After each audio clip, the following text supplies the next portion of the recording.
পিরোজপুরের পাড়েরহাট এলাকায় দীর্ঘদিনের বকেয়া টাকার চাপে চরম বিপাকে পড়েছেন স্থানীয় ব্যবসায়ী মোহাম্মদ সাইফুল ইসলাম বাদশা। প্রায় 40 থেকে 42 লক্ষ টাকা বকেয়া আদায়ের লক্ষ্যে হালখাতা আয়োজন করেও কাঙ্ক্ষিত সাড়া না পেয়ে শেষ পর্যন্ত মাইকিংয়ের পথে নেমেছেন তিনি। স্থানীয় ব্যবসায়ী মোহাম্মদ সাইফুল ইসলাম বাদশা পিতা মোহাম্মদ সাদেক আলী হাওলাদার 2019 সাল থেকে মেসার্স আদিল আহনাফ এন্টারপ্রাইজ ও মেসার্স হাওলাদার ব্যাটারি নামে দুটি ব্যবসা প্রতিষ্ঠান পরিচালনা করে আসছেন।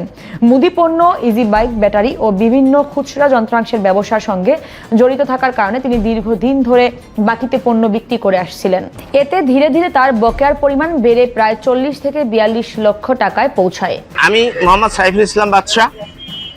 আমি এখানে 2019 সাল থেকে ব্যবসা পরিচালনা করতেছি। আমি স্বাভাবিকভাবে একটু মানুষের সহযোগিতা মনোভাব নিয়ে ব্যবসা শুরু করছি, যে যাতে আমার ব্যবসাও পরিচালনা হয় এবং তাদেরও সহযোগিতা হয়।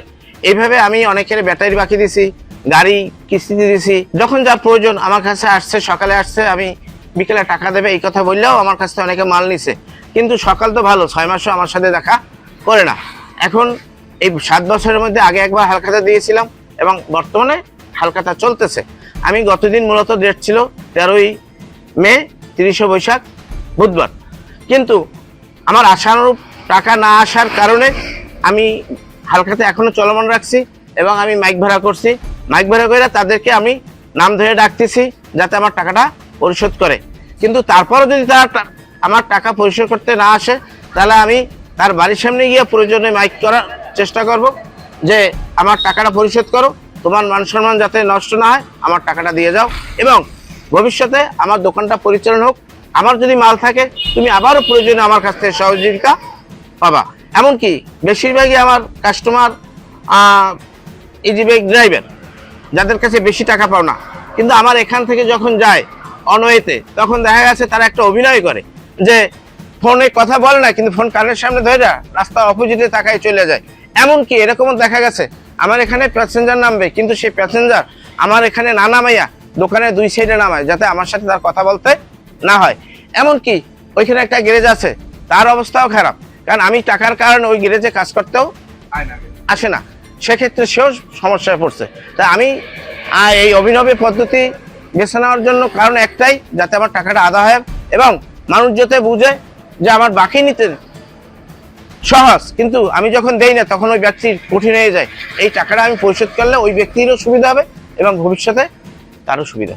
ব্যবসায়ী মোহাম্মদ সাইফুল ইসলাম বাদশা বলেন, দীর্ঘদিনের বাকির কারণে তার ব্যবসা এখন চরম আর্থিক সংকটে পড়েছে। তিনি জানান, আমি অনেক আশা নিয়ে হালখাতা করেছি, ভেবেছিলাম সবাই এসে পাওনা টাকা পরিশোধ করবে, কিন্তু তেমন সাড়া পাইনি। তাই বাধ্য হয়ে এখন মাইকিং করছি। দ্রুত টাকা না পেলে আরো বড় সমস্যায় পড়তে হবে। তিনি আরো জানান, দ্রুত বকেয়া টাকা আদায় না হলে তিনি বাড়ি বাড়ি গিয়ে মাইকিং করার পরিকল্পনা করছেন। এলাকাবাসীর মতে দীর্ঘদিন ধরে বাকিতে পণ্য বিক্রি করার কারণেই এমন বড় অঙ্কের বকেয়া তৈরি হয়েছে। না, এটা তো আমাদের ব্যবসায়ীদের লজ্জার বিষয়, এটা যে আজকে মাইকিং করে বাকি টাকা পাওনাদার যাদের কাছে পাবে তাদের কাছে চাচ্ছে, নাম ধরে ডাকার সে বাধ্য হয়ে আজকে অ্যানাউন্স করছে যে আমি কিন্তু প্রত্যেকের নাম ধরে ডাকবো। আপনার যদি টাকা কেউ না দেন, আমার আলখাতায় যদি না আসেন, আমি কিন্তু নাম ধরে সবাইকে ডাকবো যদি আপনারা না দেন। এখন এটা আমাদের কাছে লজ্জার বিষয়। যদি দয়া করে কিছু কিছু টাকা যদি দেন, তার পাওনা টাকা যদি 5 টাকা পায় 2 টাকা দিয়ে যান, তারপরও তার ব্যবসাটা রানিং করুক। মানুষের কাছে 40 থেকে 50 লাখ টাকা পাবে, তারা টাকা দিচ্ছেও না, তারা দোকানের সাইডেও আসছে না। তাদেরকে বাড়ি বাড়ি যাইয়া দাওয়াত দেওয়া হয়েছে এবং আলখাতার কার্ড দেওয়া হচ্ছে। তারা যে এইভাবে আসে না তা তো বলতে পারি না, কারণ আমারও তো 1 লাখ টাকা দিছে। আমি গাড়ি আগে ভাড়া চালাইতাম, আমার বাপেও আমার সুযোগ দেয় নাই যে আমারে গাড়ি কেনার টাকা দিয়েছে 1 লাখ টাকা।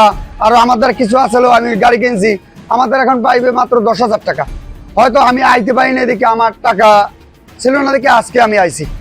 এবার যদি আমার না যদি প্রত্যেকটা পোলাপানে বা প্রত্যেকটা ড্রাইভারে যদি আসতো, তাহলে বেচারির তো কোনো কষ্ট থাকতো না, কারণ ঋণগ্রস্ত থাকতে না, আসে না তো। সেই 5 বছর ধরে 5-7 বছর ধরে দোকানদারি করে, যেমন 50-60 লাখ টাকা পাবে এই, এবং এই দেন এক সেট ব্যাটারি ধরেন 80,000 টাকা। আমি 10,000 টাকা দিলে ওই 80,000 টাকা দিয়ে সুযোগ দিয়ে দিতে আছে। তারপর এই ড্রাইভার গুলো আসে না, ওই ব্যাটারি নিয়ে হয় গাড়ি গুড়ি বেচছে বাঘে, হয়তো এদের সামনে দোকানের সামনে দেখা করে না, নানান অজুহাত দেখা যায়। আজকে এটা অসুখ, কালকে অন্যটা। এখানে মাইকে প্রত্যেকটা কাস্টমার বাসায় যাবে, বাসায় গিয়ে আপনার নাম ধরে ডাকবে, নাম ধরে তার টাকার পরিমাণটাও বলবে যে এই টাকা পাবো, তোমরা এই টাকা পরিশোধ করে দিয়ে দাও।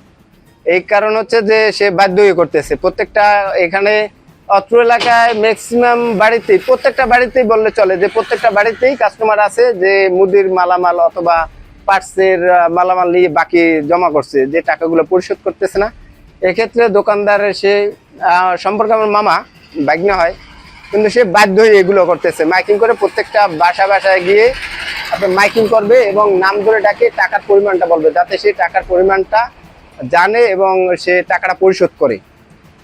এবং সেও একটা ব্যবসায়িক, সেও তো ব্যবসা করতে গেলে অন্য একটা ব্যবসায়িকের কাছ থেকে এরকম বাকি নিয়ে আসতে হয়। তারাও তো এরকম প্রেশার দেয় যে আমার টাকা পরিশোধ করো, তোমার দোকানে মাল নাই বা মুদির মাল নাই, পার্সের কোনো পার্ট নাই। হালখাতা থেকে শুরু করে মাইকিং সব চেষ্টা করেও বকেয়া টাকা আদায় সফল না হয় চরম দুশ্চিন্তায় দিন কাটাচ্ছেন এই ব্যবসায়ী।